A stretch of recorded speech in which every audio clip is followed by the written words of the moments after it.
Welcome to GouldFish on Games, where today it seems to be a little bit damp, because we're checking out the most hydrated puzzle game of all time, Wetrix.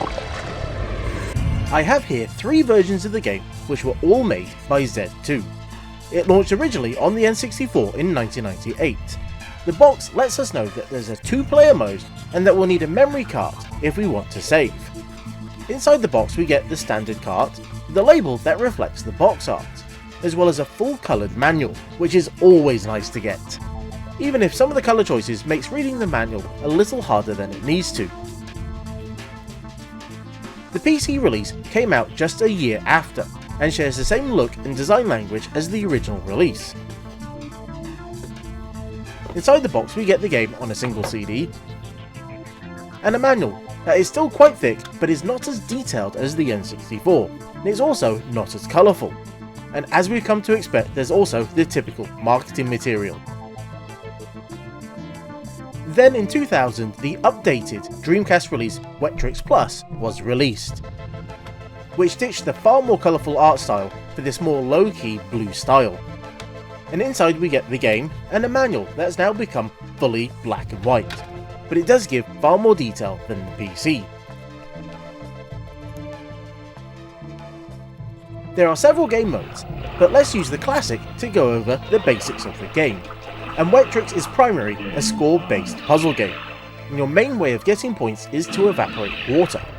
But first you need to capture it, which is what the uppers will help you do, as they will raise the ground, and thus create lakes.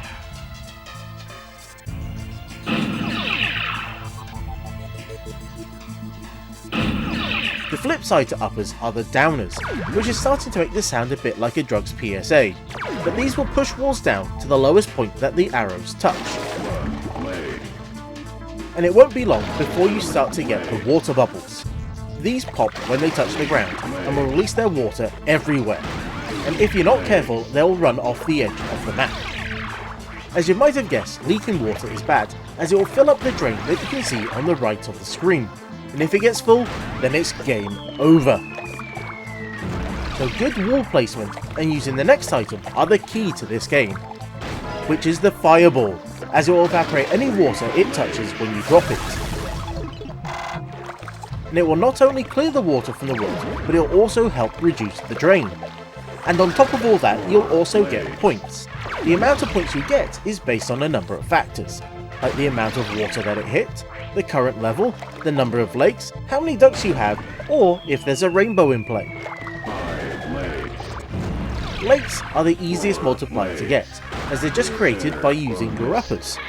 Ducks are a little harder, as you'll need to build a lake that's at least 2 blocks high and is filled with water. The square uppers are great for building those up, and the rainbow will come out to play when you have enough water in the world.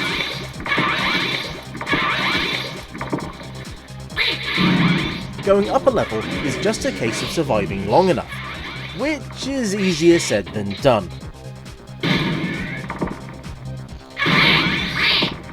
As it can be a lot to juggle, but there is a practice mode, and if you leave the game on the title screen it will actually cycle around a number of hints and tips that can be very useful.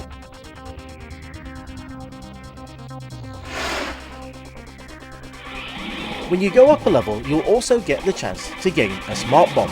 This is done if you have 5 or more lakes in your world when the level changes.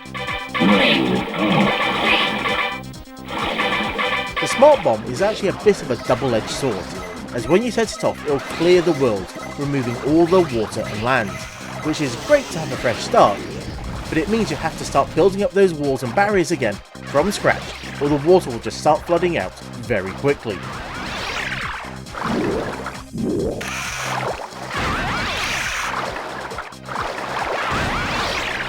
On top of Classic there's also Pro, which starts you on level 5, so get ready to be hit by ice cubes which will aim for the largest body of water. Now it will defrost slowly over time, or you can melt it with a fireball. There is also the mines, which will explode if the water they're floating in is evaporated. Though there are some tricks to dealing with these, such as with the ice cube, if you manage to clear the water before it touches, you'll get a dry ice bonus. But the thing that will get you the most is that bombs now come in a pair. Even single bombs are deadly as they destroy the land where they hit, and will make a hole where water can escape out of. Thankfully, you can fix the world by using an upper, and getting a nice bonus for doing so. You also get direct control over where the bomb lands, so it's best to leave a junkyard that you can drop bombs into.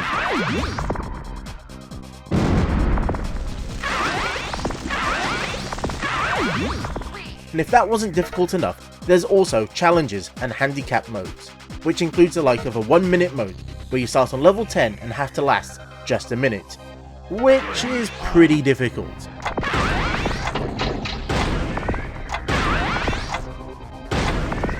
Or there's the mode where it will give you a set number of pieces. You just have to make up the best score you can with them. The handicaps include the likes of having randomly generated worlds, having to start with a layer of ice that will melt, or having the earthquake meter partially filled. As we've not covered this yet, this is a good time to talk about the other major way of getting a game over. The earthquake meter will rise with the amount of raised land in a level. This means you can't just keep using uppers to build huge walls, as that is a quick way of getting an earthquake. Instead, you have to make careful use of downers, as well as the bombs, to manage how much walls you have in play. Thankfully, this is also helped by the use of the smart bomb.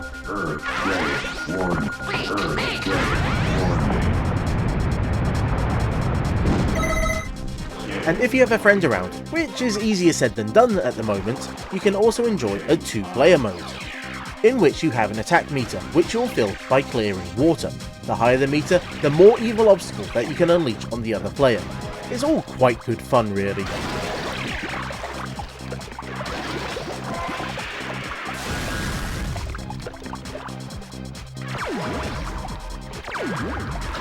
And as this was made in an era before online leaderboards, Z2 went with the unique idea of letting users share their best scores via their website.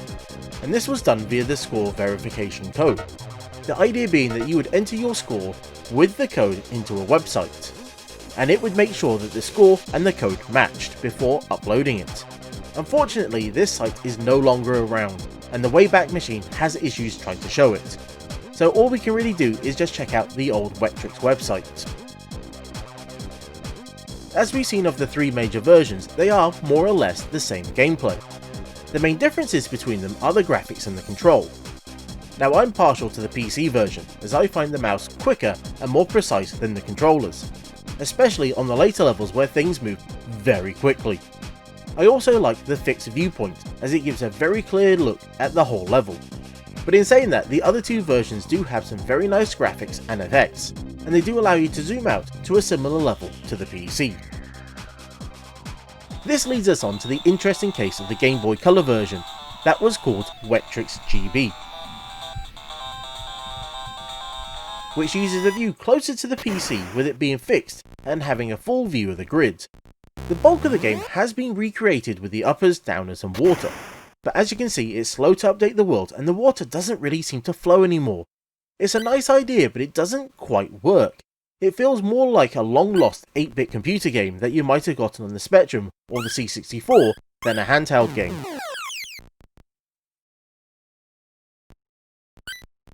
For a puzzle game, Wetrix has quite a lot of moving parts, and at times might seem a little too complex for its own good. But like many other classic puzzlers, once you get into the flow, it's just as addictive as those more famous games. And if you do want to give it a go, then like many of the games that we review, it's not up on any of the main services to download or buy, as Z2 sold up in 2002, and then the parent company closed in 2004, so who knows who owns the rights these days. But it's not too difficult to get a second-hand copy on any of the platforms, and the PC version runs quite nicely on Windows 10, but the resolution options are a little limited and you won't be able to view the built-in help file. Games on. The PC version is my favourite, as it's what I started off with, but I do find the other ones quite interesting in their own right. And if you played it back in the day and can still remember your high scores, please let me know down in the comments, as I'd love to know what my competition is.